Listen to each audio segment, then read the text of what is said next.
Give break.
Hold on. Enter.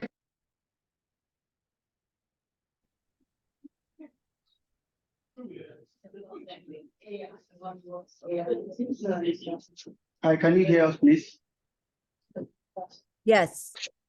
Okay, actually, can you make me a co-host so I can share my screen? Yes, you are audible, very audible.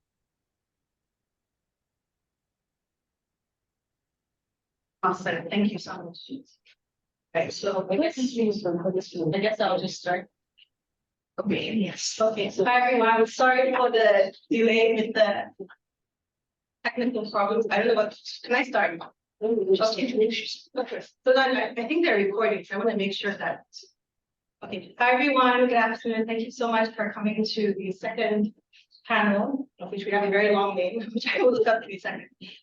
So my name is Ademide Adenusi Adenui. I'm a historian of 19th century Lagos, and I'll be presenting my work today on streets, reading slavery and freedom in the streets of old Lagos from 1845 to 1872. So folks online, I believe they can hear us. I'm just going to share my screen since I have a presentation.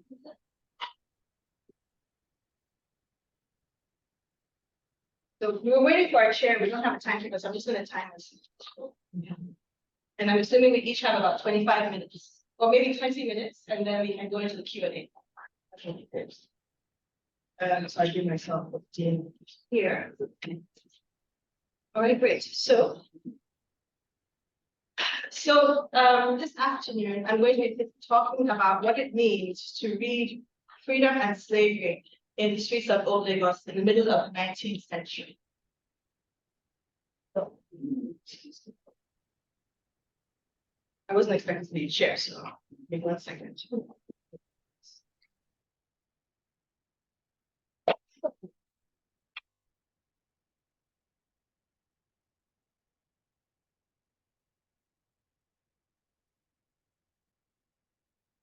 So this presentation brings together 3 ideas that I've been fascinated with for a few years in thinking about Lagos. Where and when did people get enslaved in Lagos?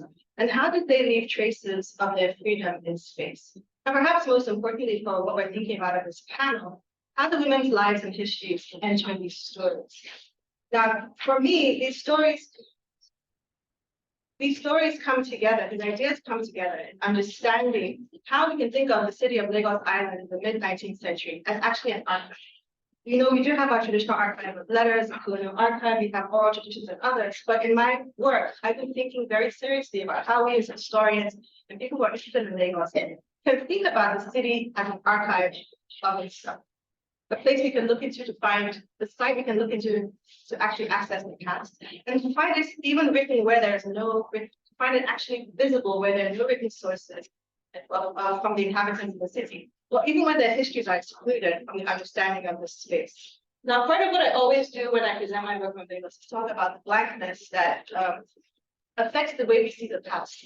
As a person who works on African cities, what I often see when we think about the African past is the past is either unfolding in a kind of rural open space, or it's unfolding in a space that's completely blank.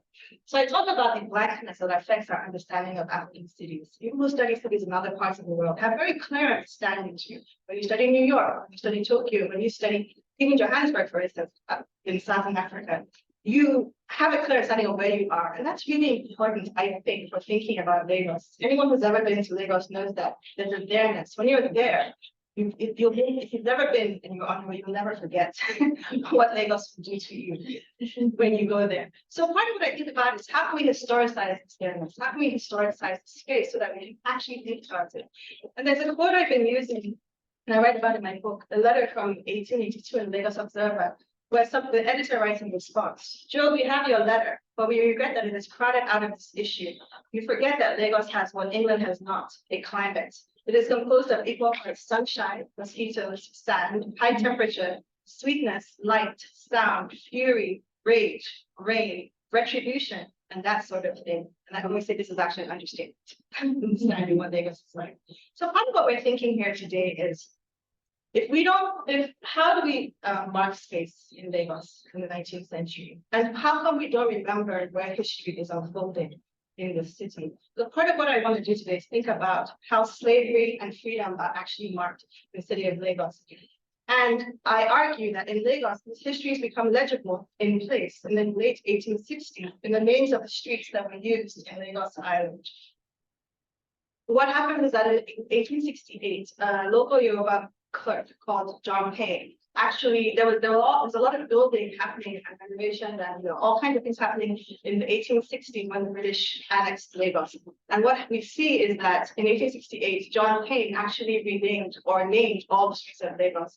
And what I argue in my book is that the names that he used, where you would expect to see colonial names, European names, or maybe even a numbered scheme, what we actually have is a very inventive and dramatic scheme of Yoruba people, places, phrases, and even names of people from the diaspora, sometimes even as Orisha, all kinds of things are happening in Lagos Island, and they're all placed in place with the names of streets. And what I argue is that this creates an archive in the middle of the 19th century for us to think about spatial priorities and think about how the city is marked.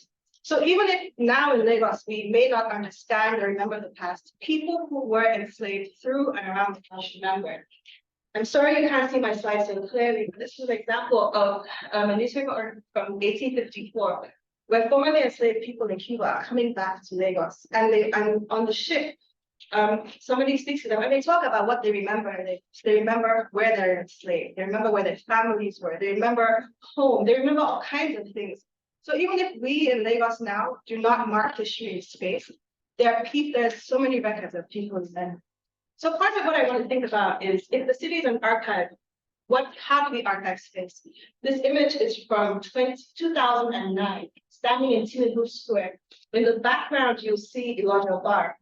In the foreground, you'll see a statue of Madam Tinubu. This is in the middle of Tinubu Square. Unfortunately, Elijah Bar is gone. It's been demolished, but this statue is still there. So how do we in Lagos choose to commemorate our past when some of our icons are people who are really quite important to the slave trade and enslaving others, among other things as well? So gender becomes very complicated in thinking about the past in this space. And part of what I do in my work, I forgot to mention my introduction, I make a lot of maps. I'm really interested in really bringing this place to life. So part of what I do in my book is also thinking about how the city is commemorated. And what you will see, if you can see this clearer, are places in the city where the past is enshrined, where it's erased, where it's deleted, and the different efforts over time and space where, is that a pointer? Yeah, I had too much coffee. Thank you, Chris. But part of what I'm thinking about is plotting time and space and thinking about how we commemorate these things in Lagos. So I'm really interested in the ways that maps become sources of the past and how we can look at maps to think about place and space in Lagos. So part of what I'm going to talk about today, I'm thinking about three particular encounters around this idea of slavery and freedom. The first thing, of course, is thinking about how did people experience slavery in Lagos and how is this marked in place? The second thing is thinking, other impacts of Lagos. The British bombarded Lagos in 1851 twice. And this destroyed a significant part of Lagos Island. And the evidence is still there. This is part of the thing that's in the street network, but then the street name network. But even myself growing up in Lagos, these are not things I know about. So when you walk in Lagos, there are remembrances of all these spaces. When we think about Pont Wilmot in Lagos, where they have the fashion suit, Wilmot was one of the captains on the ship that was part of the bombardment of Lagos. So our history is all around us, even if we may not understand or acknowledge it. I speak like we're in Lagos right now, but anyway, bear with me. We'll be in Lagos until 4:45.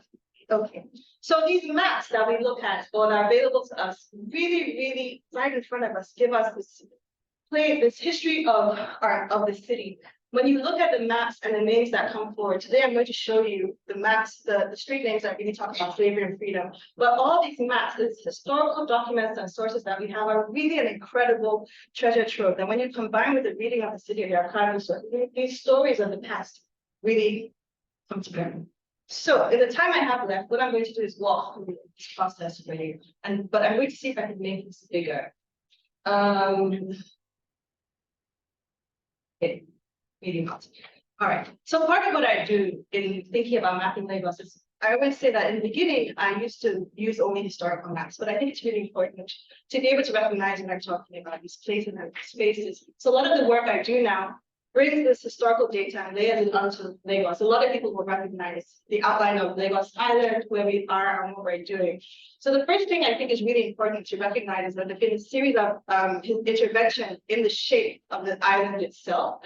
And so what we have to do first is to carve out the actual original shoreline of Lagos, because that's how we start to find the creeks, the swamps, the lagoons that have spiritual and also ecological value in Lagos. So because I'm really interested in making maps, I can show you how we layer the process. And we can layer historical maps on contemporary maps and really begin to literally carve out the city of Lagos, as you see that comes out in that I hope is visible to you. So if this is Lagos now, this is Lagos then at the period that we're talking about. And I mark out the spaces in the city from Alakoro Creek, the swamps, the creeks, all of these things that become important so that we can really begin to set the geological stage for this. And this is the kind of work that I do in my forthcoming book, which hopefully will be showing up imminently. Hopefully will be coming out soon. Oh, it is coming out soon to say that. Where I think about the kinds of encounters that happened in the past in Lagos and how we can map them. And so part of what I've done as a historian is that I think it's important to leave the archive. Right. So, of course, as historians, the archive is going to be fancy. The documents are there, everything is there. But part of what I realized is that we actually have to, if we want to study these cities and make them visible, we actually have to go out, go into these spaces. And in my case, I'm really interested in looking at the street network. And because place is so important in Lagos, and the streets are so important, they really help us to think more clearly about disturbing these sorts of periodizations we have in pre-colonial, post-colonial, all of these ideas, because with the street network, we can actually find the spatial priorities. So every chapter in the book starts at a particular intersection that I've walked and looked around and documented different parts of Lagos where each name comes. So today I'll talk about bombardment and slavery. Now, there are dozens of these street names. I'm really sorry you can't see this, but there are dozens of these street names that go all over Lagos. And people have talked about how they mark important men, important places, different sites where people live. So it's really an important archive for us in Lagos. If we think about the 5 or 6 historical quarters, part of what I do is, I don't want to just, I do work as a photographer in Lagos, and rather than taking pictures only of people and spaces and the landscapes that we have, we've been documenting all of these street names and the signs that you see all over Lagos, because what you see is actually they create their own archive, because some of them are quite old, they're new ones, and of course in Nigeria, they put the new ones, sometimes they don't remove the old ones. So you see all over Lagos, you see these, and if you can read the history of these signs, you can see that these different, so the color scheme will show you which quarters and where these things belong. So part of what we see when we map Lagos is, for instance, on the map on the left, we'll show you where people are worshiping. Sorry about the images. But when we think about where traditional worship is clustered around water bodies, around different trees, around different features, we see this coming to life in Lagos in this lens. But then we also see a curious number of street names that really focus, unfortunately, mostly on men who have returned to the city after being free, from African Americans like Joseph Harding who come back to Lagos, Odolami Street, of course, Tokumbo Street, Bangoshe Street, Bishop Street, Martin Street, all over Lagos. We see this sort of tapestry of return marked all over the city. And part of what I try to think about is, why are these names clustering in particular places? And when you look at them, for instance, in this map all over the city, how do these names function in space and what do they mean? And why are so many of them outside the Salon Code? Why are so many of them outside the traditional form of Lagos in this sense? And how can we work through this? So in the time that I have left, I wanted to talk about particular encounters that I found really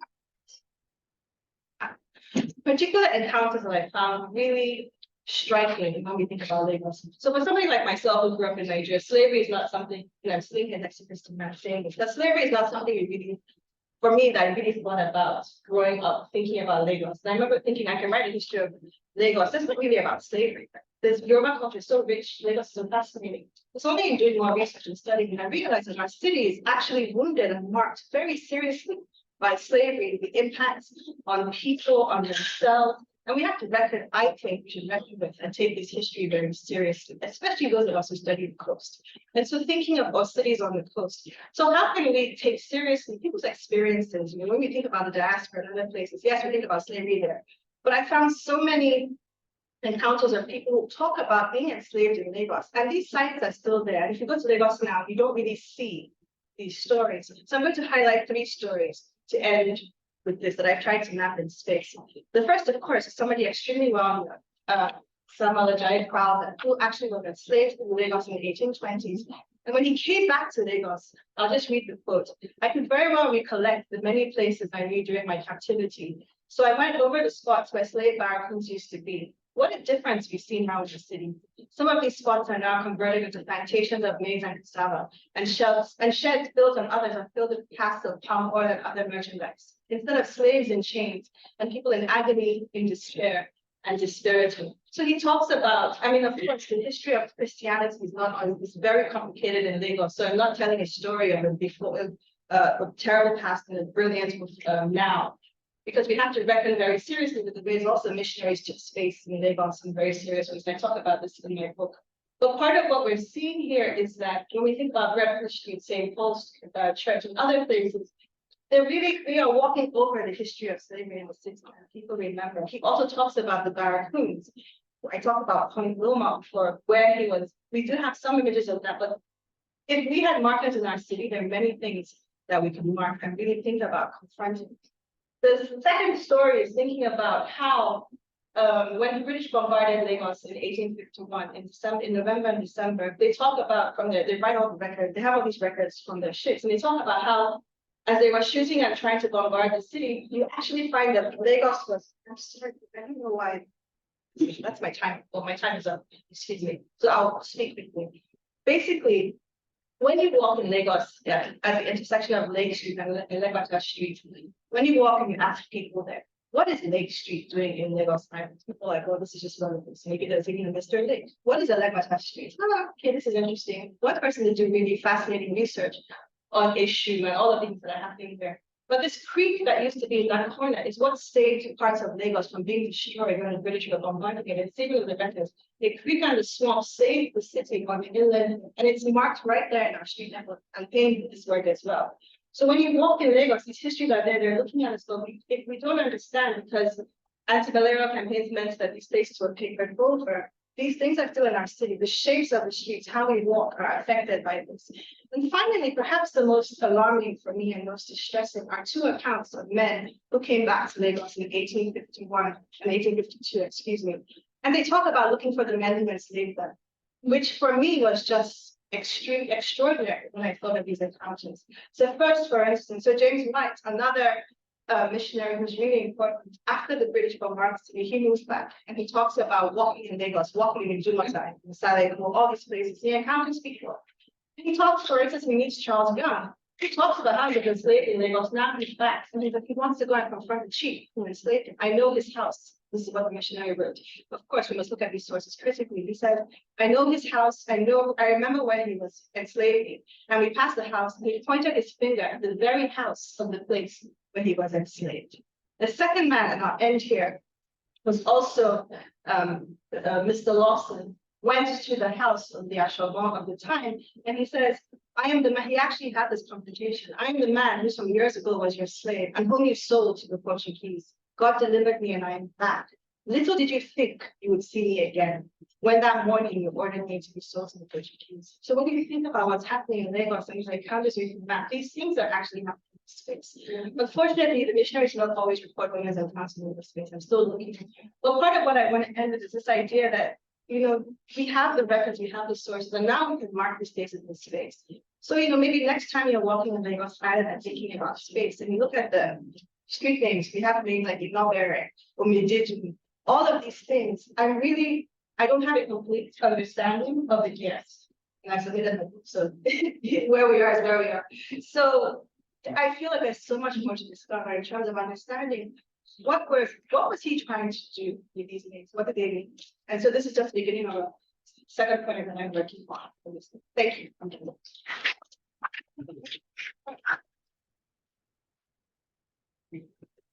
Magnetite. Oh, I tried to, but it stopped. I tried. So on the left was the record from James White's. It started crashing, so I stopped. But on the left, I tried to highlight. I can see it on my screen, but you can't see it. I tried to highlight the encounters and the things that. Then, as I said, we have to take these things, look at them critically, because these narratives are being created by Christian missionaries to cast experience in a certain way. But still, for me, this is very, really, really evocative and really very stressful. And very, I don't know the right word. It's very distressing to think about ways. Thank you. That's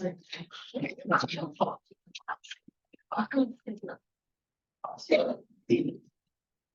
My name is Kristen Mann, and I'm so excited to see you. I'm really looking forward to it. I'm a historian of West Africa and Lagos in particular, and recently been doing some work on Yoruba who were enslaved, taken to Brazil, and then to Lagos. The material I'll present today comes from the book Transatlantic Lives, Slavery and Freedom in West Africa and Brazil, which is almost finished, I'm happy to see. It tells the stories of two young sisters, Ayebomi and Ajibunuki, and their slightly older male cousin, Shadoni, who were enslaved during the wars that accompanied and followed the collapse of West Africa's Roman Empire in the first half of the 19th century. Ayebomi, the youngest, was sold to a woman in Ijebu and enslaved inside Yorubaland itself. I think she was too young to have much value on the coast, so but there was a big demand for very young female slaves among Yoruba women. Ajibunuke and Shadaolu were traded to the coast and sold to Brazil, actually they were taken to Bahia. Soon after, Shadaolu was disembarked in Salvador. He was sold to a slave trader and put to work in the commerce between Bahia and Lagos, as well as other towns along the Right of Benin.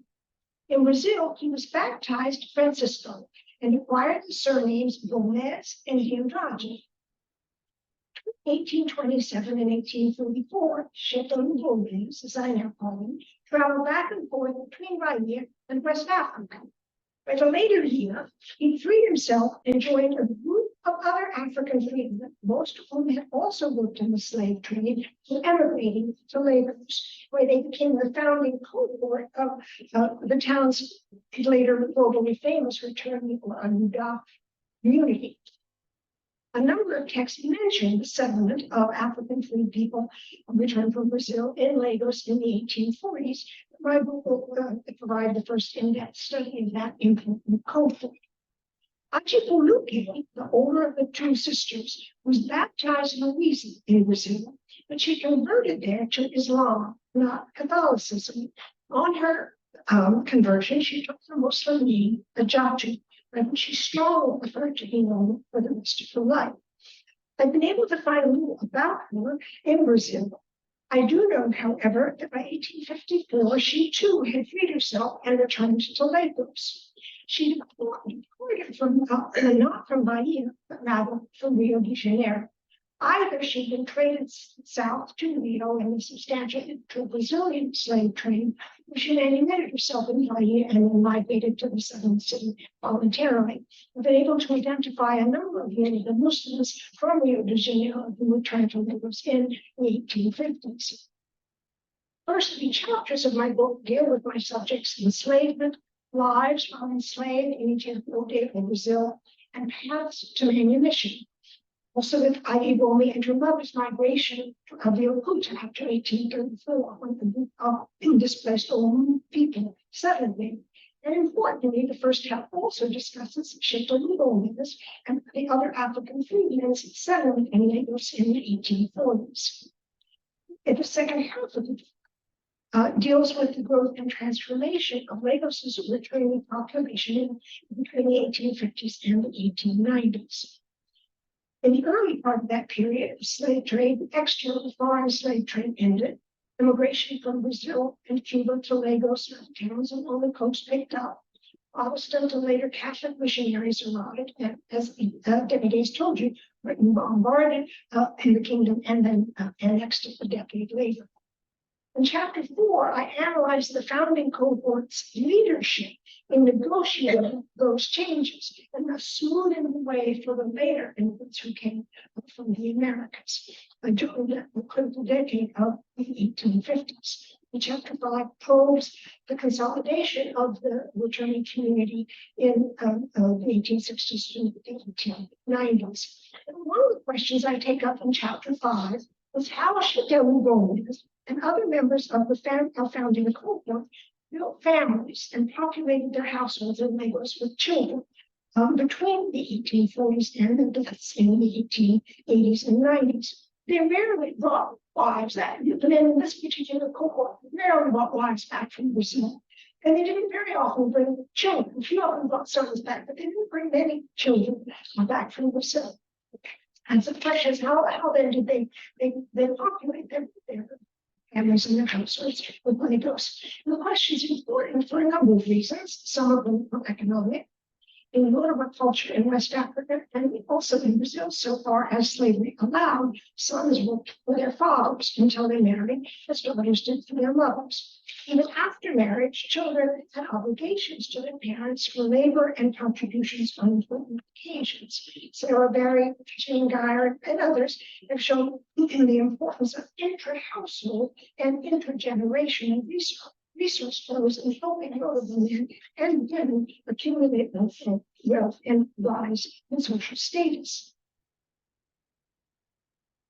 Other reasons why the questions have to do with the social status, there were middle class children, the size of one's household affected perceptions of status. Still other reasons were religious and cosmological. Men hadn't even wanted children to ensure they were given good funerals when they died. The most important of all were life ceremonies and necessary to ensure a smooth transition of the deceased to the world of the ancestors. They wanted them to feed their shrines posthumously. So Gomez, for example, was a Babalawo. And he practices in Lagos, also to preserve their family houses as sites where they would forever be remembered, helping them achieve the ideal of immortality. I just want to say, excuse me, I have to take a medicine for asthma and it affects my vocal cords, so my voice gets a little bit raspy and it's not very strong. If you can't hear me even while I'm speaking, move forward. And of course, this isn't very strong. Going on interviews with descendants in Catholic baptism, which began in the 1860s, I've been able to show that between 1846 and 1871, Shidelu Gomez built a large religious family in Lagos. In the 1840s, he began having children with local women. Then, from the late 1850s to 1871, the mothers of his children included both local women and returnees from Brazil, judging at least by their names. Caveat, descendants don't remember any of these women, with one possible exception. I don't know how the unions were formed. I don't know much about the relationships between Shidelu and the mothers of his children. But the one thing I do know is that the women's offspring are remembered to this day as having been Shidelu Gomez's offspring. What I also know is that the names of 16 children born to Shidelu Gomez by 11 different mothers between the years 1846 and 1851 are preserved in Catholic baptism records in the sea. Moreover, there's a 12-year gap between 1847 and 1859 when Shidelu Gomez fathered no children who were baptized. I suspect that he had children in that period because he went on to have children by many more years. But he had to by local women who was distant having their offspring baptized. If I'm correct, if that assumption is correct, then his polygamous family was much larger than my numbers indicate. But to ensure that Shidelu Gomez's behavior was not anomalous, I collected and analyzed data on other members of the founding cohort. Although Shidelu Gomez had more offspring baptized between 1863 and 1882 than any other man, others I investigated followed the same pattern of polygynous unions, and they had children by both normal women and their Indian fraternity in Brazil. Now, as I said, 3 women began returning to Lagos in significant numbers later than 3 men. Many of the early female returnees were, like my subject, adopted at or near the end of their childbearing years. Susan Rosenfeld, from whom we hear in a minute, her study in her dissertation of 3 people who returned to the coast of Africa in 1850 and 1890, found that the median age of returnees rose from 39.2 in 1859 to 46.6 in 1890. Falsity of age data in the sources didn't permit a breakdown by gender. Qualitative evidence points to the return of only females. Given women's much shorter reproductive lifespans, fewer of them than the men of this time could become the parents of biological children once back on the coast. For example, only 1 of 68 women who have been able to identify as returning on the Linda floor in 1854 show up in the Catholic baptism records. How then did these women bring children into their households? Even female slaves, even females who returned at a young age were disadvantaged relative to their male counterparts when it came to having children because of polygyny and also because of illegal birth-spacing practices. Now, some of the older women managed to sail back across the ocean at cost from one to the Brazil, or with other kids and grandchildren, nieces, nephews. However, given the low rates of reproduction among enslaved women in Brazil and the low rates of marriage and motherhood among free women in Brazil, returning to Africa was this possible. Many older and some younger women returned with other types of dependent youths. A few returned enslaved children, enslaved boys and girls, although that practice declined during the 1850s. A small number took servants, freed youths who had paid wage in Brazil, Africa. Others took godchildren, regarded as spiritual boys entrusted to them by parents or other relatives for training or employment back in Africa. Well, oh my God, there was a large category of household dependents bound by clientage to those with whom they lived and traveled. All of these terms show up in passport records identifying youths who travel to the coast of Africa with women. However, Creoles were probably the most common category of non-biologically related young dependents with whom free women returned to Lagos. Definition of the term varies a little bit in the literature on Brazil. Even so, it's clear that many of the Creoles had been born enslaved in the women's household and then freed, but continued to live under authority, even post-manumission. Ownership of enslaved women and their children in Brazil prior to departure for Africa played an important role in the ability of the older women who returned to populate their households with children once back on the coast. In some cases, the female slaves and their children were owned by the free women themselves.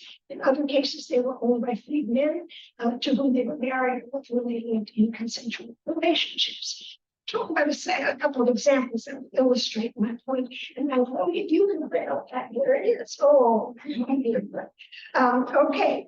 I'm going to talk about Amelia about Salon. And right off the bat, I want to say that I co-authored an article in the case of Castillo about her, and I want to acknowledge Lisa's very important contributions to what I know about Amelia Salon. In 1857, at age 43, she returned to Lagos with a Muslim barber surgeon named Salvador Ramos dos Neves, the founder of Lagos's Salvador Mosque. They took with them a freed daughter, Tekla, age 18, a male Creole, Lau, age 8, a female Creole, Maria, Sula, age 4.5. They were both the children of a slave from Cidade, who had been owned by Salvador.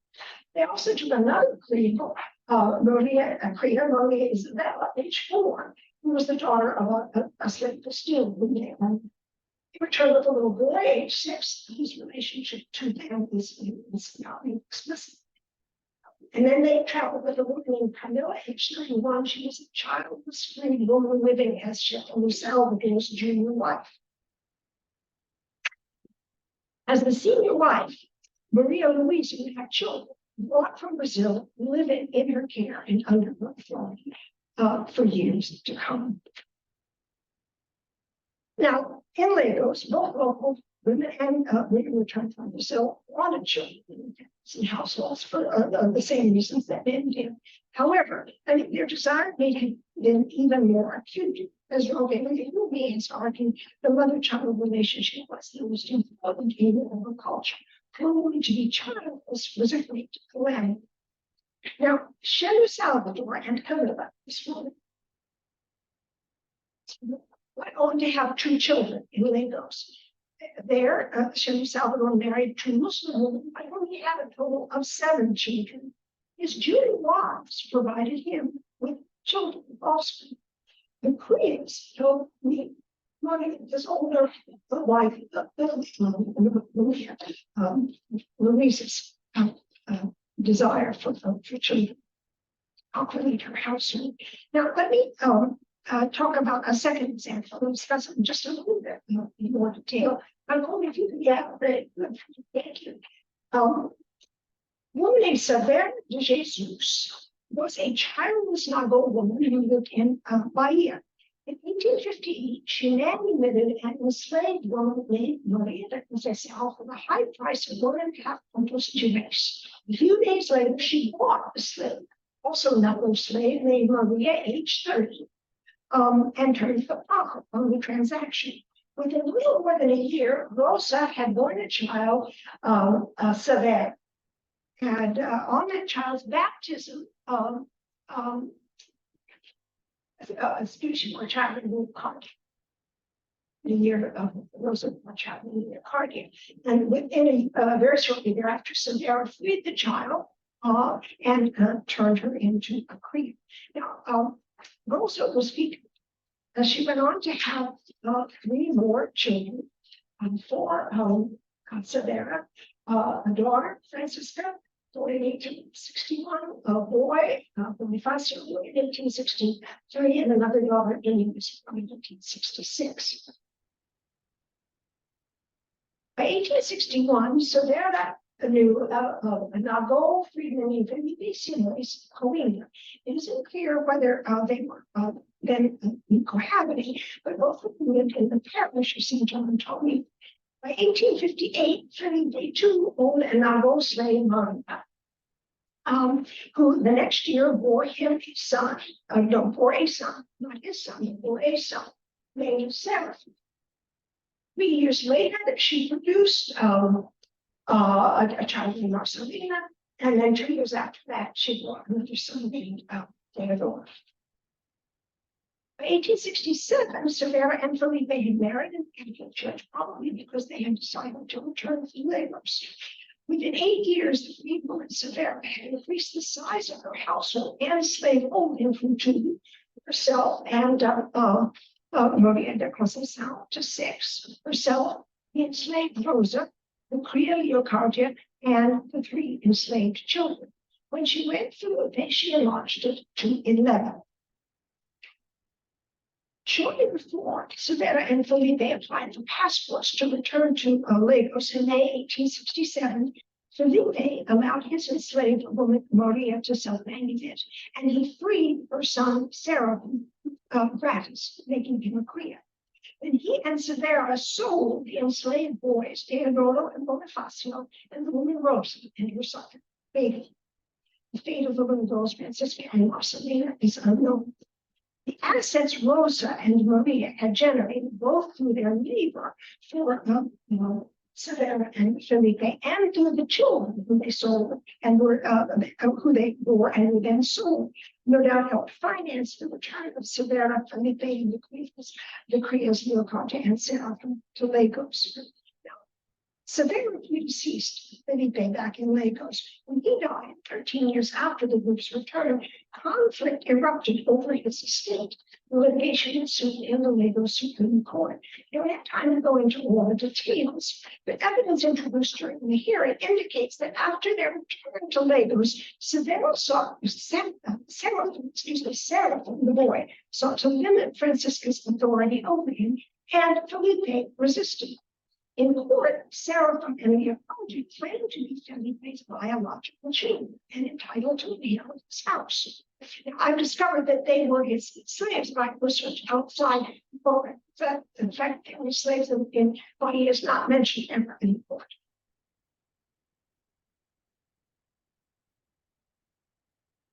One of the issues the court record illustrates or illuminates, I think, is Severa's effort in Lagos to redefine his status in Felipe's household.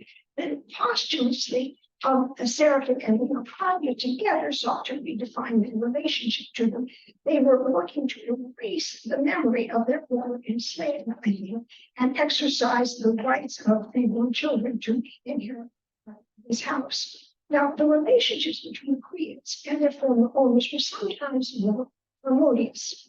Let's go back to this little guy. Can you take me up just a bit? Let's go back to this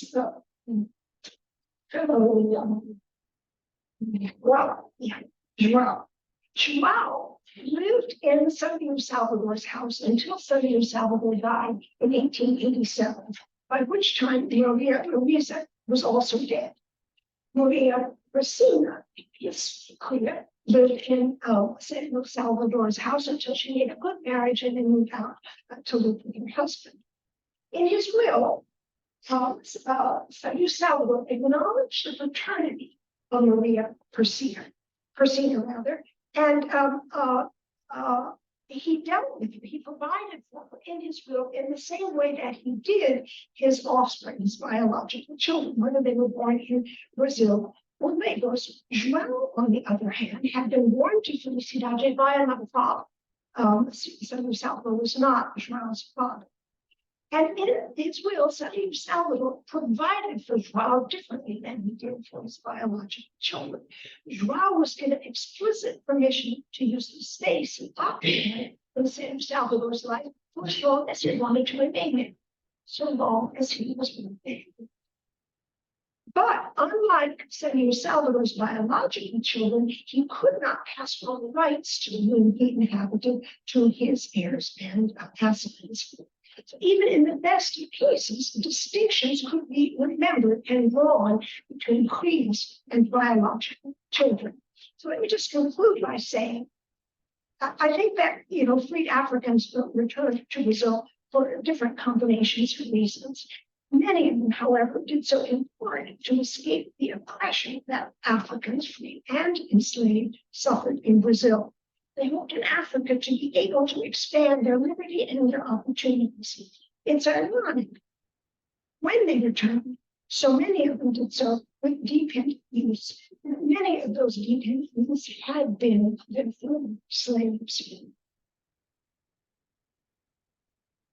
Such youth were central to the aspirations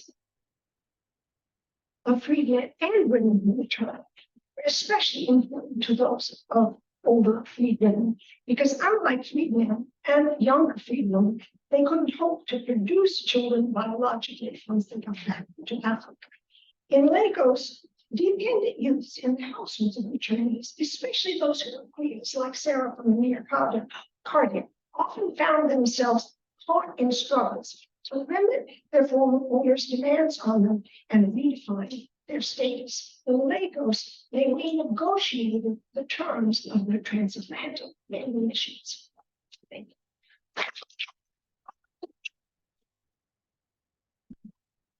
Thank you so much, Kristen. Thank you. Our third speaker is Dr. Susan Rosenthal. Susan, can you hear us? Yes, I can. Okay. And can you also share your screen while I introduce you? Yes, I will do that. So Susan Rosenthal has a PhD in African history from UCLA. Her book project, Assertions of Freedom, Afro-Brazilian Mobility, Kinship, and Liberty in Lagos, 1850 to 1900, examines the relationship between freedom and mobility for non-elite manumitted Africans who repatriated from Salvador Bahia to Lagos. She is also working on a database that accompanies this project, which traces returning movements during the second half of the 19th century. Susan, I would say that you have 25 minutes. Great. Can you see the PowerPoint that I put up? Yes, yes. And I'm going to see if I can put the timer up for you so that I don't have to interrupt you. Okay, great. Thank you. Good afternoon, everyone. I'm very regretful that I can't be there in person. I want to thank you, Kristen, and also Lisa Lindsay for organizing these panels and inviting me to present my work. My paper addresses the gendered histories of slavery, abolition, and freedom in Africa, which is the theme of this panel through the lens of the kinship ties forged by Afro-Brazilians in Lagos during the second half of the 19th century. And this work is part of my larger book project, which traces the transatlantic trajectories and networks of over 4,000 formerly enslaved Africans and their descendants who returned to Lagos as freed people. The larger project grapples with how these returnees' gendered experiences of slavery, their exceptional mobility, and their transnational identities shaped meanings and policies surrounding freedom and citizenship in both local African and Atlantic contexts. For today, I'm going to focus specifically on the gendered experiences of slavery and freedom through an examination of the matrifocal household of one returnee whose name was Ewushu, who was known in Brazil as Maria Florinda. Her household in Lagos illuminates the ways that Afro-Brazilian women defined their relationships using both Yoruba and Brazilian systems of slavery and understandings of the household. I draw from 19th century judicial documents from the Lagos State High Court and manumission records and passport registries from the state archives in Bahia to argue that Afro-Brazilians, and especially women, defined by both Yoruba and Brazilian systems of slavery. They strategically invoked and cultivated their transatlantic kinship relationships, many of which were defined by both Yoruba and Brazilian systems of slavery, but also understandings of the household. My argument is that through returnees' employment of parallel conceptualizations and structures of kinship, these returnees created opportunities for social mobility in Lagos, where Yoruba cultural, commercial, and kinship networks intersected with British economic, legal, and political institutions. So in other words, the lasting legacies of slavery and transatlantic kinship, especially as defined by female returnees in Lagos, remapped the geographical and social dynamics of Lagos itself. So the main point I'm trying to get at here is that these Afro-Brazilians, especially women, created these matrifocal households that drew from both Yoruba and Brazilian understandings of slavery and also kinship. By incorporating their subordinate dependents into their familial structures, Lagos officials and residents alike had to grapple with Atlantic kinship networks and understandings of freedom. In turn, interactions between relations who occupied different social and geographical spaces in the town, their gendered interpretations of their real and fictive kinship networks, and their assertions of freedom as they understood it, ultimately informed colonial policy, or at least challenged colonial policy, muddled categories of kinship and slavery, and challenged patrilineal authority in Lagos. So now to the story of Ewushu and her household. This is just a guide so that you can follow all of the names. In 1843, Maria Florinda, AKA Ewushu, emigrated from Brazil to Lagos with her husband, Antonio Mario, and a young child, Maria Mariquinha. As an enslaved woman and then an enslaver in both Brazil and West Africa, much of Maria Florinda's identity was shaped by relationships of bondage. Ewushu, as Maria Florinda was named at birth in the Egba town of Imo, was torn from her family during the Yoruba Wars. 19th century courtroom testimonies from Lagos detail her flight from Imo to Abeokuta, where she was captured. In comparing judicial records that I obtained while doing research at the Lagos State High Court to the enslaved database, I was able to potentially locate Ewushu departing from the port of Onim in 1829 on a slave ship bound for Brazil. Ewushu's path from enslavement to freedom across the Atlantic remains obscured. However, she obtained manumission in a relatively short period of time. As a liberta, freed woman in Brazil, Ewushu purchased an enslaved woman who bore a child in her home and then died 7 days later. This child, named Maria Mariquinha, would have been called a cria in Brazil, which, as Kristen Mann outlined, is an enslaved child of Brazilian birth who was usually born to an enslaved woman in the household.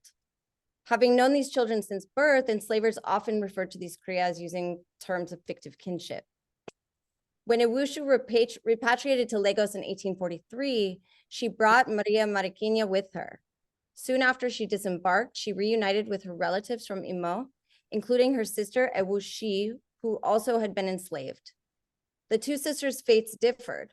While Ewushu was taken to Brazil, the British Navy's anti-slavery squadron intercepted the ship carrying Ewushi, and she resettled in Sierra Leone. Ewushi's son, David Williams, was present when the two sisters reunited for the first time in Lagos. In an 1892 courtroom testimony, Williams recounted, "I remember the meeting between my mother, Ewushi, and my aunt, Ewushu. They embraced and wept together. They related the stories of the troubles they had passed through in captivity. I saw Ewushu constantly after that." Williams' testimony illuminates the important role that Yoruba and Brazilian blood and fictive relations played in the lives of formerly enslaved immigrants in Lagos. From the time of the sisters' reunion until Ewushi's death, they saw each other often. Ewushi's children continued to visit their aunt after the death of their mother, and Williams even rebuilt Ewushu's house after it burned in an 1877 fire. Ewushu's life was exceptional in other ways as well. Following her emigration to Lagos, Ewushu lived as an independent woman for many years.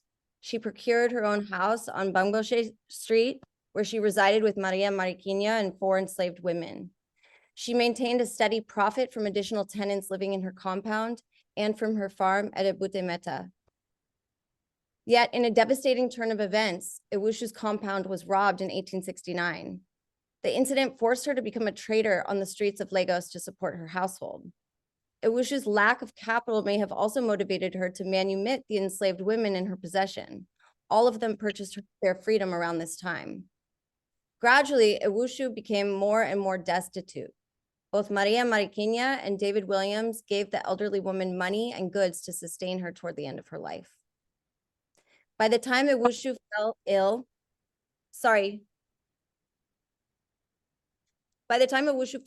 in July of 1891, she had so little income that she attempted to sell a portion of her land to an official from the Church Missionary Society. In preparation for her death, Ewushu needed the money from this transaction to pay for her funeral. Ewushu died in her home on November 11th, 1891, after returning to Lagos nearly 50 years earlier.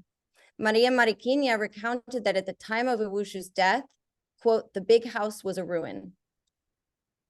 On the day Ewushu died, the people closest to her surrounded her bedside. However, after her death, the muddled bonds that emerged out of slavery and transatlantic migration created tensions among the relations that she left behind. A series of civil suits between those who claimed to be Ewushu's real and fictive kin followed. In January 1892, soon after Ewushu's death, Maria Mariquinha asked the British colonial court to grant her administration of Ewushu's personal estate, quote, "as the adopted daughter and next of kin."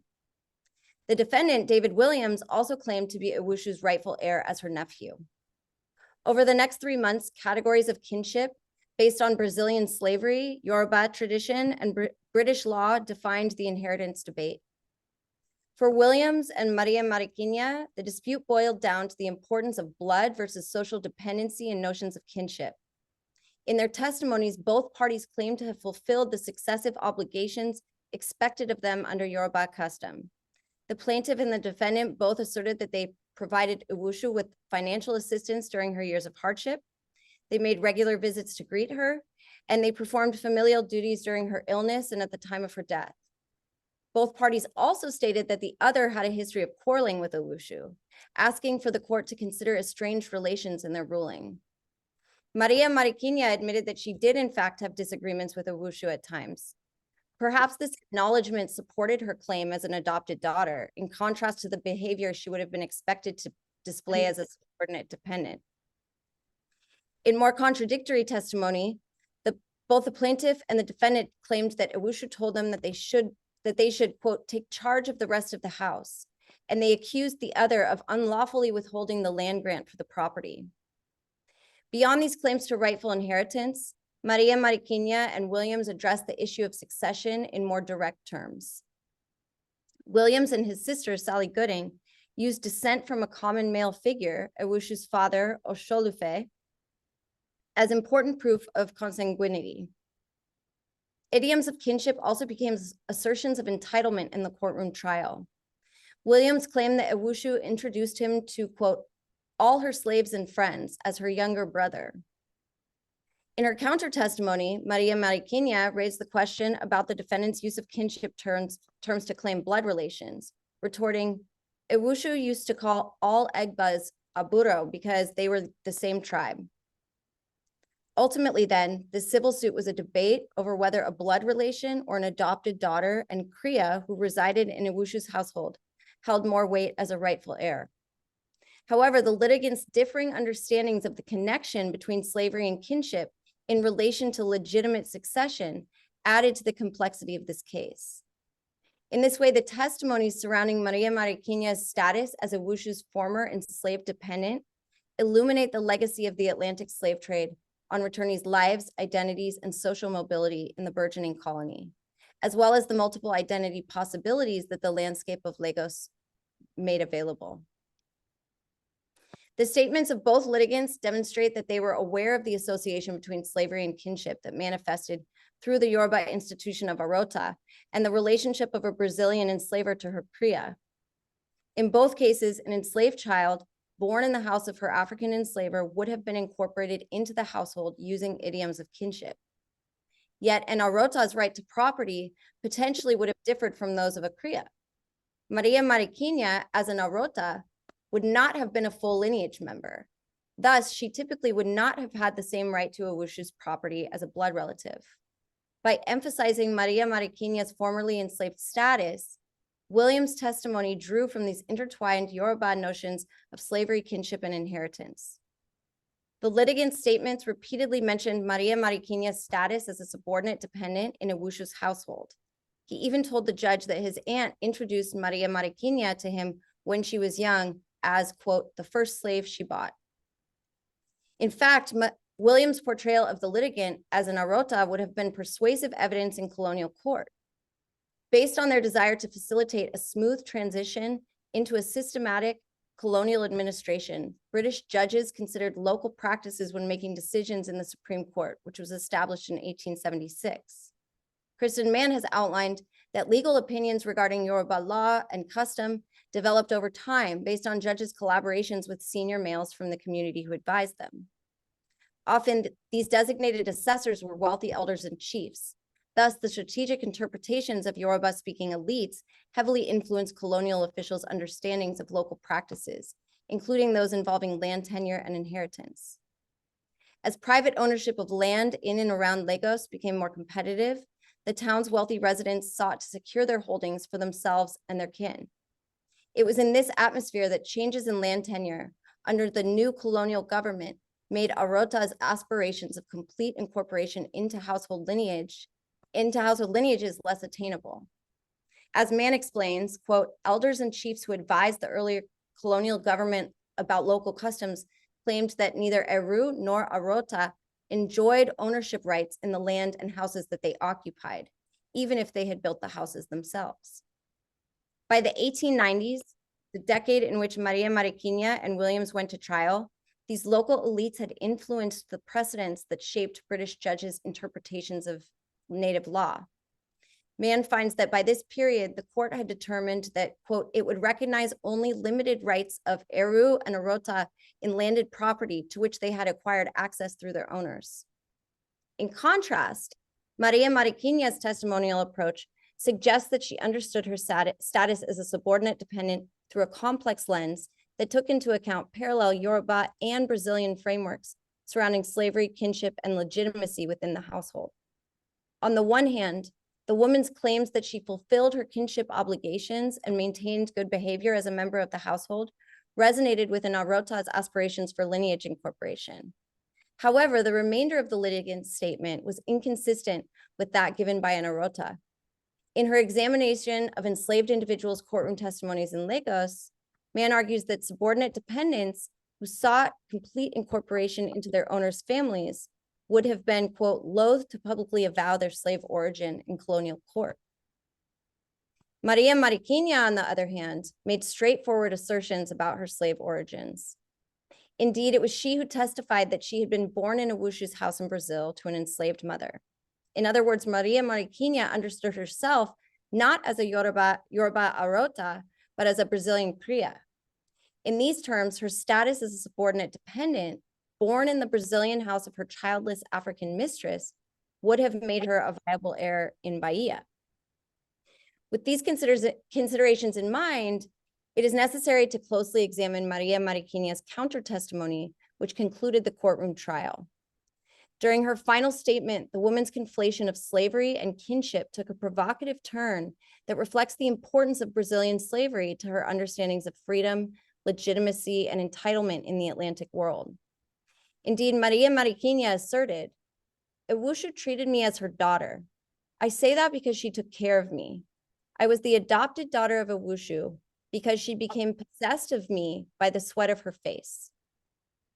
In this way, Maria Mariquinha asserted her notion of the relationship between fictive kinship, slavery, and what made an individual deserving of freed status and inheritance.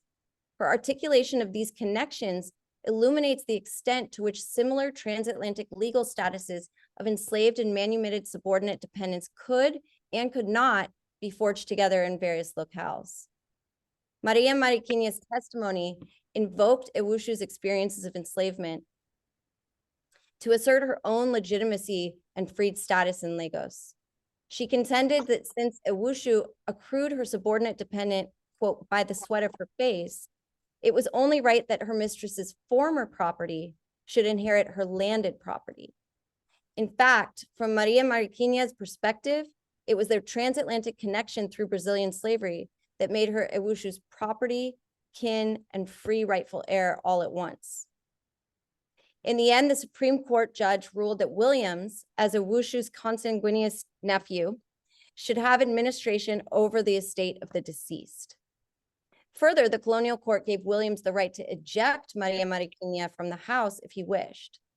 This ruling suggests three possible scenarios in terms of how the judge understood Maria Mariquinha in relation to Owusu. Since enslaved individuals and their descendants were entitled to remain on the properties of their enslavers as long as they were compliant, the judge either determined that Maria Mariquinha had behaved in a way that warranted ejection, or he viewed her as neither an Arota or as an adopted daughter. Perhaps he perceived Maria Mariquinha the way she identified herself, as a former Cria.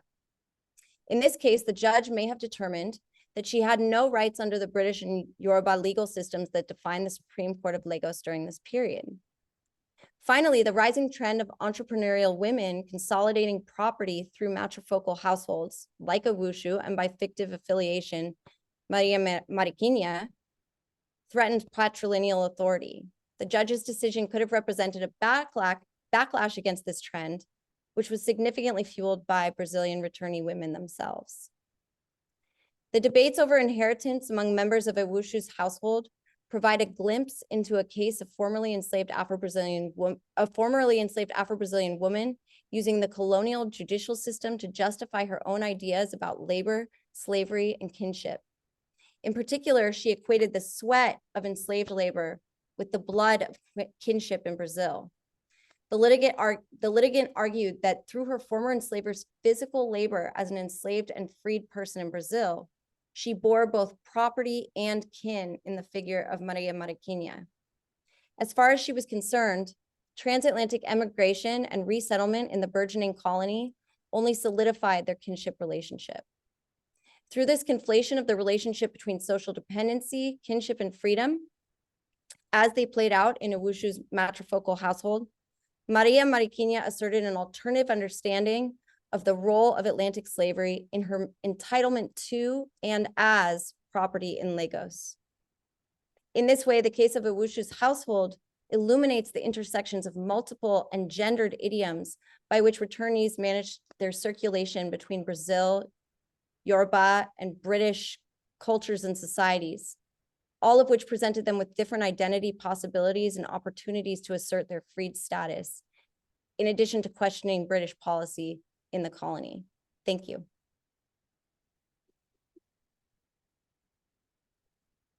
Thank you, Susan. Okay, so, yes, I'm chair. So, I would happily take questions and limited comments for every member of our panel. So, as you ask, please introduce yourself and amplify the voice. Yes, ma'am. Okay, hi, I'm Emmanuel from a graduate student at the University of Riverside. So when we were talking about terms to the position of spirituality and how it's, you said, it's a complicated relationship in Lagos. So my question is this: I know in your book, how has this impacted your view about Christianity?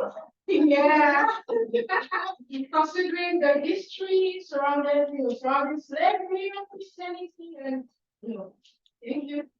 Thank you. The other questions for our panelists? Yes, in fact.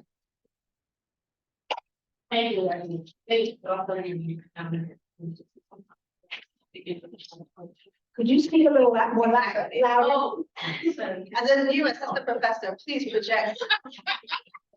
Yeah, my name is Laura Ian.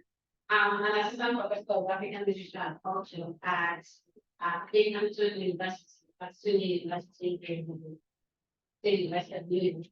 My question is for Professor Matthew. First of all, thank you very much for doing this book, which is groundbreaking in that it just lights the way for us to do the kind of work and dream of. Every time I listen to your presentation about your work in Lagos, it's very encouraging. So my question is, when thinking about, you're thinking about speciality and Lagos, but the dimension that interests me is the question of art. So beyond history and Lagos and speciality, what insights would you share from your work about the possibility of spatial archives as a way of rethinking African knowledge production? When the idea of archives has been so welded to the Euro-American paradigm, you say, I'm going to go to the archive, it's immediately obvious where you're going. However, you're suggesting that there are other archives that might be useful for us to rethink space and place, rethink literature. Because, for example, if you read Teddy's novel, Everyday Story, this is what he does. He walks around Lagos. So if I'm interested in reading the underside of that novel, I would want to look at the spatial archive of Lagos. So whatever insights you can share to that about the possibility of your research for rethinking about practicing in general for African knowledge systems. I have a question that I'll ask after you. Ja, wir sind selber, ich wollte jetzt work in things like child circulation, and it's of course related very much. The operator was 15 and the student, and I'm wondering about kinship and about your use of the term of kinship and things like motherhood and fatherhood and so on. With regard to slavery, one of the older scholarship on slavery was that the status of slave implied not having kinship ties. And I find it fascinating to listen to your paper that struggling to reflect what happens in these kinship relationships when children go transferred from Brazil to Lagos and back. Yeah, and how deal with this kind of family. It's very open question and more kind of open in a discussion than But this is the future. Why don't you? Oh, okay. Why don't you go, you had two questions. I was gonna say Susan first, but okay. And then Susan and I can respond. Okay, very good, excellent. So we'll also collect the next questions after this. So thank you, Manuel. This is a great question. I mean, I feel like it's really complicated thinking about Christianity because, of course, you know, if you grew up in Nigeria, the general sense is that, you know, thank God for Christianity or Islam and our traditional beliefs that say being Yoruba are relegated in media or popular culture and other things to something that is possible. Sorry, there's a question from Susan. Oh, yes.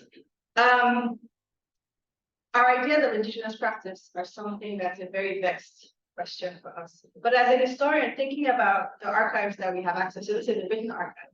So for instance, the records from the Church Missionary Society are extremely hostile to indigenous tradition, people's understanding of space. What we find that missionaries are often writing is they're going around disputing belief systems around their spiritual. It doesn't work, it's wrong. These people will believe anything, and what I do is I go around challenging their beliefs and converting them. So there's a very combative archive. It's also sort of disintegrating and hard to read. So Christianity, in many ways, is an adversarial force against the European culture, Lagos in this time period. But at the same time, this is where I'm getting a lot of information. We're getting these. This is where we're getting our information from lived experience. People who are walking around Ixtaleco and documenting it and leaving a trace are these missionaries. So this is where critical reading comes in, right? How much of this is their framing of their own sort of sense of victory and overcoming and conquering the space? And how much of it is actually rooted in reality? So this is why I put that caveat. So Christianity is a different thing, is a very difficult thing to understand in Lagos, especially given the way we accept it as something good and not to be positive. And to answer UT's question, also as a historian, my training is to go to the archive first. If any question I have is to go to the National Archive in Kew. That's where the answer is supposed to be. And perhaps in my case, dialing to the World Geographical Society and looking for maps. So, but of course, you know, presenting this work in Nigeria, I mean, part of my own goal is to be able to have it accessible to people. I didn't grow up in Nigeria doing a lot of history, any history, maybe civics and social studies. So for me, it's very troubling to learn about Nigeria and the diaspora. You know, to learn about Lagos, about all these things in America, right? So for me, I was not satisfied with what I saw in the archive. It's a lot of colonial correspondence and other things like that. But it took me a really long time to be able to leave, you know, my desk, myself, and actually start thinking like, what has Lagos got to do to contribute to the history? Because, you know, who remembers the 1850s? It's not really a memory project. It's not really a kind of interview project. But I realized that, especially with Lagos, okay, this is Lagos Studies Club. Lagos Studies being in Lagos every year allows us to really be in the places that we study and take, and I think that pushes what allowed me to take this more seriously and really trying to integrate and to follow up with UT's point. What are alternative archives? And they're everywhere. They're everywhere in Lagos, in Nigeria, but we're not trained to see them that way.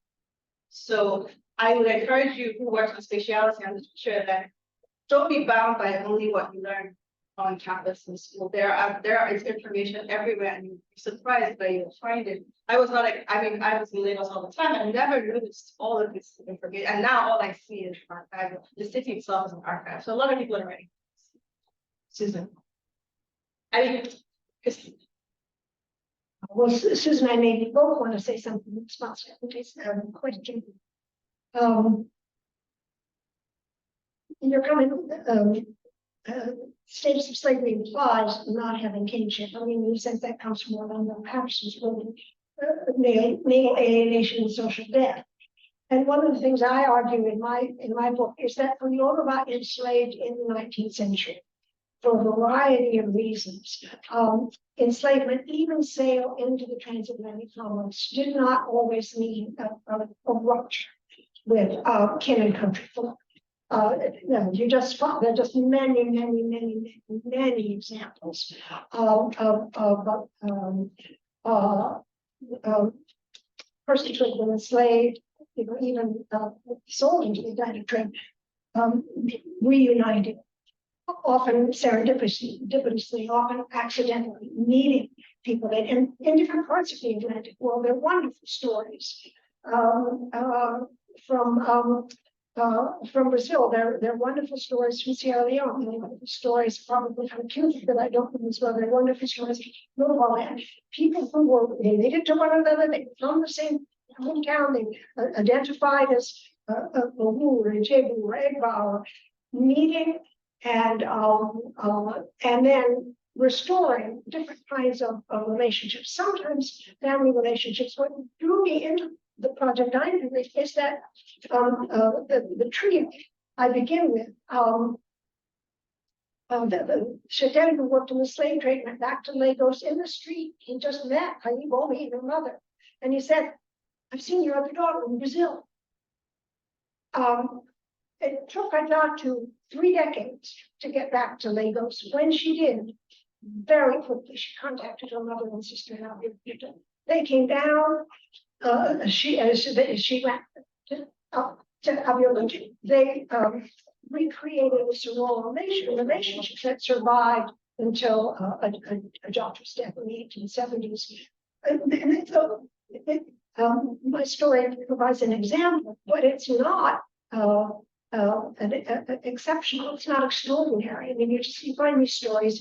You can go into why that was so in the case of the Yoruba who were enslaved in the 19th century. I have ideas about that. I'm implementing that right now. But just on the point of, and then I'll turn it to Susan. You know, the relationships that people need to structure, particularly among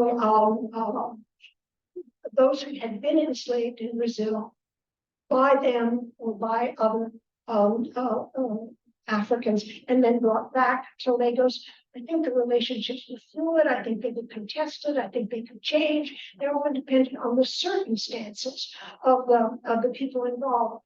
Susan's story is a little bit different than the stories I tell. This is the circumstances of the women, the heart were different. And so, you know, I would say fluid, contested, changing, contingent. So Susan, I'm sorry, could you please repeat the question because she couldn't hear you all the way. I tried to rewrite it for her, but I think it might be better if you would. Or maybe you can come closer so she can hear you. or just that's not. Oh, we have it. Yeah, okay, Susan, thank you very much for your wonderful paper, which I found very interesting. And I was wondering about the category of kinship that you use. In older scholarship, it was said that slaves don't have kinship, that part of the status of slaves is not having the right to have kinship relationships. And with your examples and with that, those of Christine, I wondered what happens with that category in your examples and how you relate to that. Yeah, Christine has already explained that she found in her material that many of these relationships remained, were changing and so on and so forth. But maybe you could contribute also to that, because I think also that this is very important to theorize kinship and slavery. Yeah, thanks. Thank you. I hope that you understood me now. I don't know. Yes, thank you. Thanks for your question. Yeah, you know, I agree with everything that Kristen said. In terms of sort of thinking about kinship, there's been a lot of literature on, you know, African systems of slavery and how enslaved people were incorporated into kinship structures. Which is sort of what I was basing a lot of my information about relationships of Arotas on.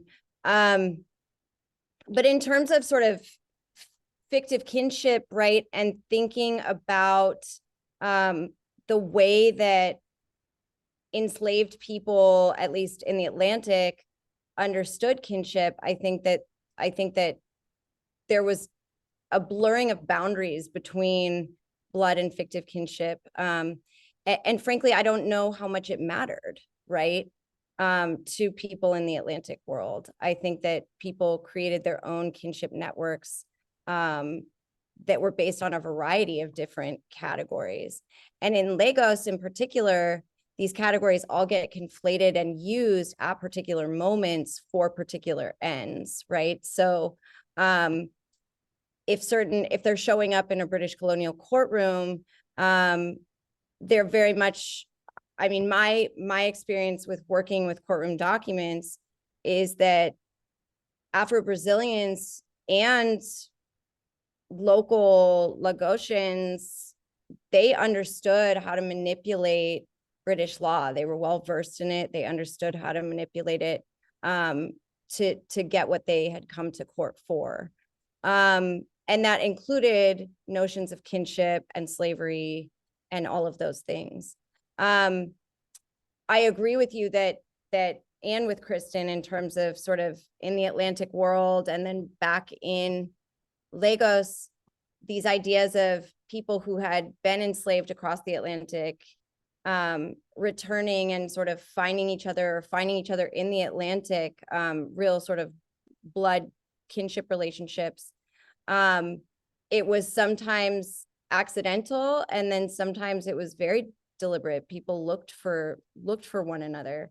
And I think this is something that I agree with you that we need to do more work on in terms of sort of shifting the narrative to include that as more of not an exception to the rule, not the rule, but just to shift the narrative for there to be multiple possibilities and multiple scenarios that are playing out in the Atlantic world.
Now, Hold on.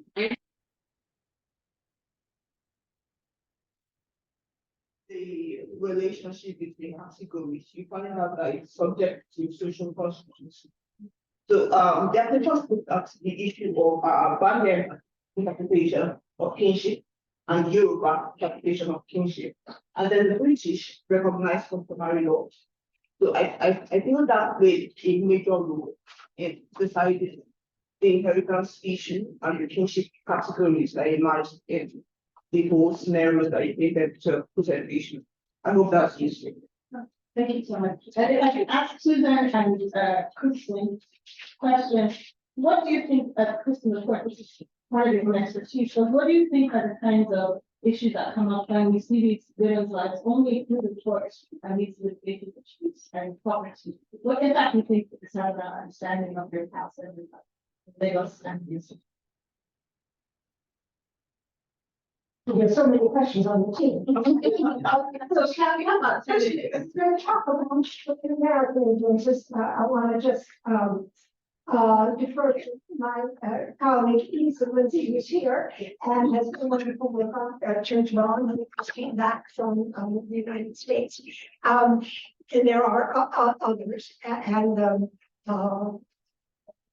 that we could talk about.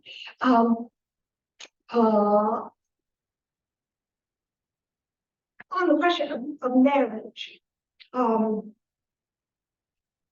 know, it can be really difficult to know the nature of a relationship between a man and a woman who live together across time. The status of the relationship also. In some cases, one can document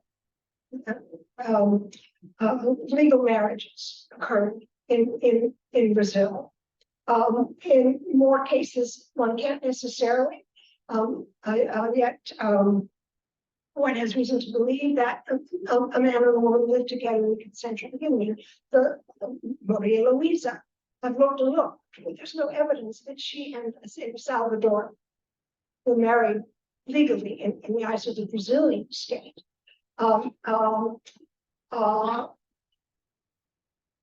Then someone raised a question about Islam.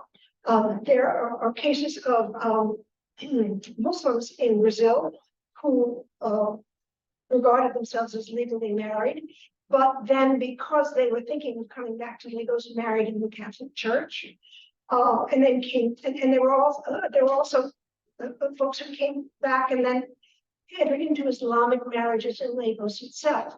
But very often, you know, what you can see is that a man and a woman cohabited, often in the same household, and they produced issues. And in some cases, you'll find wills, and that will give you insights into whether or not they how they regarded their partners.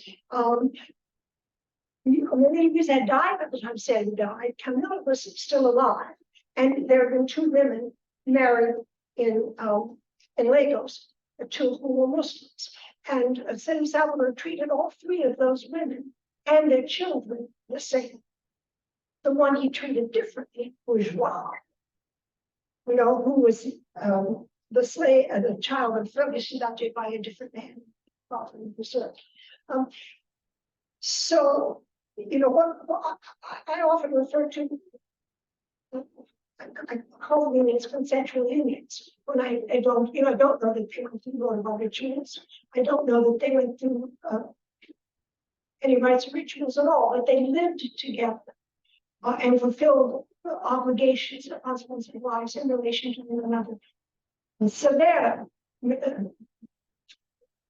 Felipe, who returned to Lagos, met a woman on shipboard. Her name was Maria Francisca. It's possible he knew before they sailed back. Sailed back with Severa and the two Creoles who met Maria Francisca in Lagos.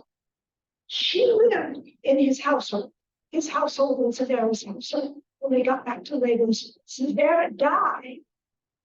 And then Maria Francisca said, well, you know, I became his wife. I was his wife. So, documenting the legal status of unions can be really hard. And it's something that I've struggled with in my own work, and it makes the analysis kind of slippery in some instances. The only other thing I'll say is you know, because my work on Salon before, and a job to the woman who came back from Rio and converted to Islam in Brazil. I've got really interested in Islam, and I've been doing as much work as I can to find out. So, Salvador founded a mosque. There were at least 6 Brazilian mosques in the 19th century. Their history is little known, and I think it does have to do with questions of language. Most of these historians don't know Arabic, don't speak Arabic. You can find Arabic names in the documents, and now I have friends I send those to. Okay, what is this? How does this Arabic name mean? Whatever language. But I think that the fact that we're really trained in the history of Islam, and that we don't know Arabic, and we're kind of afraid of Arabic, it has made taking on the Muslim contingent and taking on the history of Islam tough. And I want to know much more about the transatlantic exchange of Islamic religious practice and knowledge. We know a lot about the transatlantic exchange of religion, but not much about the transatlantic exchange of Muslims. Now, Susan, sorry, we're not so long. Thank you, Susan. We just have a few minutes so you can respond. Sorry, I did not hear the question at all. There were so many. Thank you for the question. Okay, so we are doing it at a standstill. Susan, well, I guess I will respond to a couple of the questions. Oh, did you want to repeat? No, it's not. Oh, there were so many questions. I don't know. Okay, I'm sorry, Susan, we haven't taken the technical, but if you had a final thought, then I'll go. Listening to what Kristen was saying, I can hear you too. So, what Kristen was saying about marriage, is that part of the question? That was part of it, yeah. Okay, so I can speak to that a little bit. I agree with Kristen. It's really hard to sort of nail down those categories. We know that at least for people coming back, for Afro-Brazilians, there were various categories that you can see them like on the records of them on the ships, right? So you can see people who are presumably married traveling together, and there are certain Portuguese terms that they use to show that they were married, coming back to Lagos. But in terms of sort of how that fits into, legal categories, it's so different depending on where you are. And in Brazil, there are these sort of civil marriages, right, that happen for a lot of enslaved people, that aren't happening in churches, but they, enslaved people and formerly enslaved people who are returning view themselves as married in that case. But also you have people who are calling themselves married and they're really probably not, so in any kind of legal way. So it's a really hard category to dissect.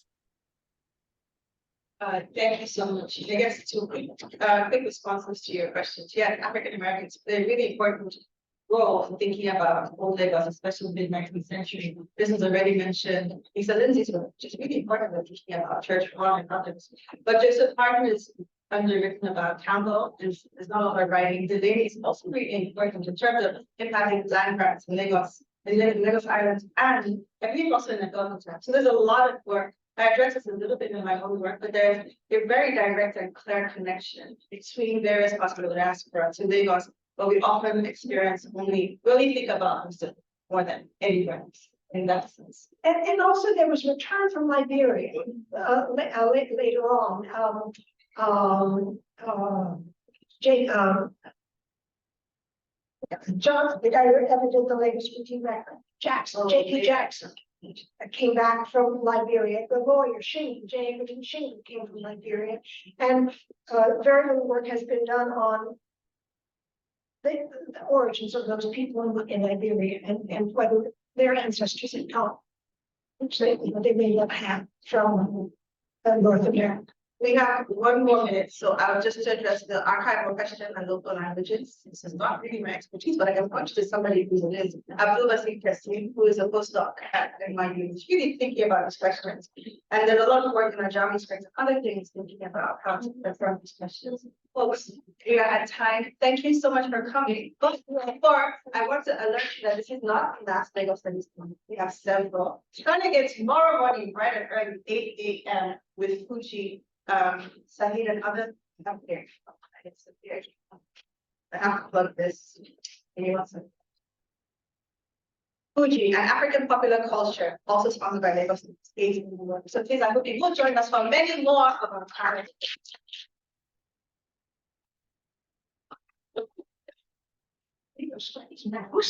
I have questions. Yeah,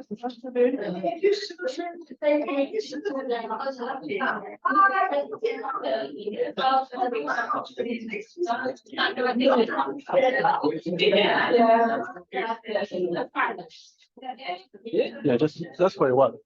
Yeah.